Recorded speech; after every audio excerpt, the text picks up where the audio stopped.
नमस्ते। आपका अरविंद गणेश दामले चैनल में स्वागत है। मैं अरविंद दामले आपके सामने प्रस्तुत कर रहा हूँ मेरी ही कुछ रचनाएं। पहली दो हैं मराठी में और बाद में एक है हिंदी में, आर्य चाणक्य की जीवनी और सीख पर आधारित। ये है इस रचनाओं की कड़ी का 668वां भाग। आपको ये पसंद आए तो मेरे अरविंद गणेश दामले चैनल को सब्सक्राइब करें, लाइक करें, शेयर करें और बेल आइकॉन दबाना ना भुलाएं। तो पहली मराठी की है।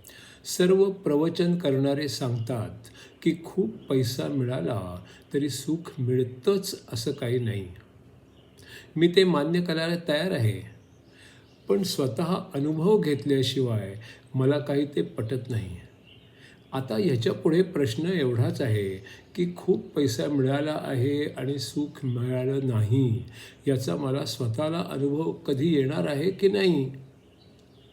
सर्व प्रवचन करणारे सांगतात की खूप पैसा मिळाला तरी सुख मिळतंच असं काही नाही. मी मान्य करायला तयार आहे, पण स्वतः अनुभव घेतल्याशिवाय मला काही हे पटत नाही. आता प्रश्न एवढाच आहे की खूप पैसा मिळाला आहे आणि सुख मिळाले नाही, याचा मला स्वतःला अनुभव कधी येणार आहे की नाही. दुसरी जी रचना आहे ती अशी आहे. तर्कशास्त्राने आपण सीमित असतो.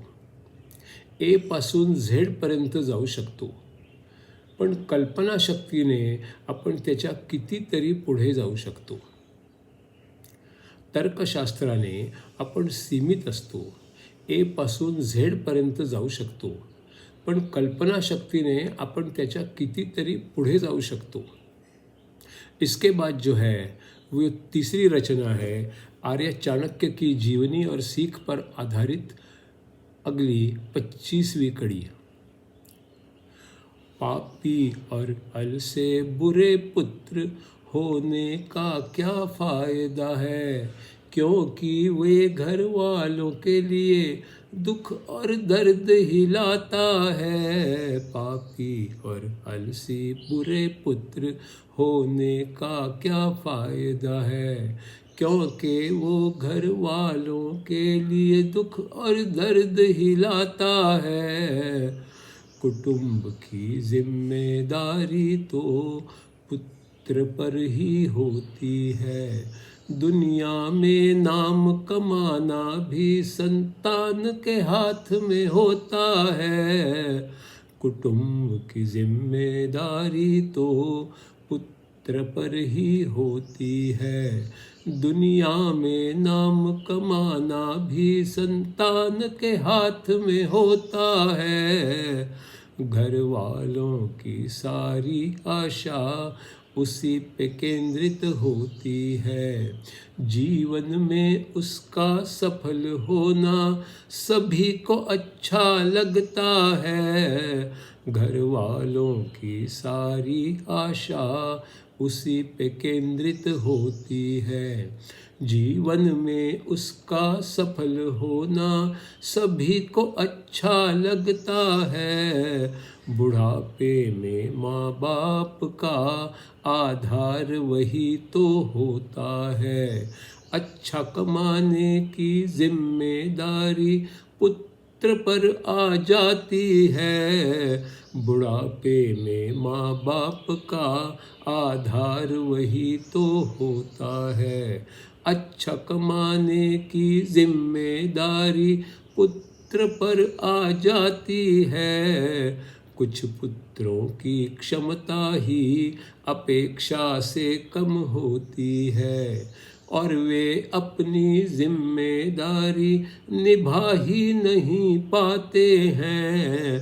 कुछ पुत्रों की क्षमता ही अपेक्षा से कम होती है और वे अपनी जिम्मेदारी निभा ही नहीं पाते हैं. एक पुत्र ही अच्छा हो ये काफ़ी ना होता है. कुटुंब की सुरक्षा फिर भी धोखे में आ सकती है। एक पुत्र ही अच्छा हो ये काफ़ी ना होता है। कुटुंब की सुरक्षा भी फिर धोखे में आ सकती है। 5 साल तक पुत्र को लाड़ प्यार देना है। अगले 10 सालों तक उसको भटकने नहीं देना है। 5 साल तक पुत्र को लाड़ प्यार देना है। अगले 10 सालों तक उसको भटकने नहीं देना है। लिखना पढ़ना कड़ी मेहनत की आदत डालनी है, तभी तो वो भविष्य में कुछ अच्छा कर पाता है। लिखना पढ़ना कड़ी मेहनत की आदत डालनी है, तभी तो वो भविष्य में कुछ अच्छा कर पाता है। 16 साल की उम्र के बाद वो पिता का मित्र बन जाता है।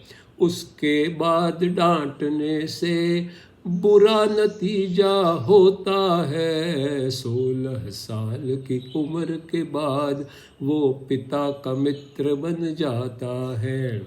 उसके बाद डांटने से बुरा नतीजा होता है। खुद ही सोचने निर्णय लेने की आदत भी डालनी है। इसके बाद बच्चा समझ व्यवहार कभी ना करना है।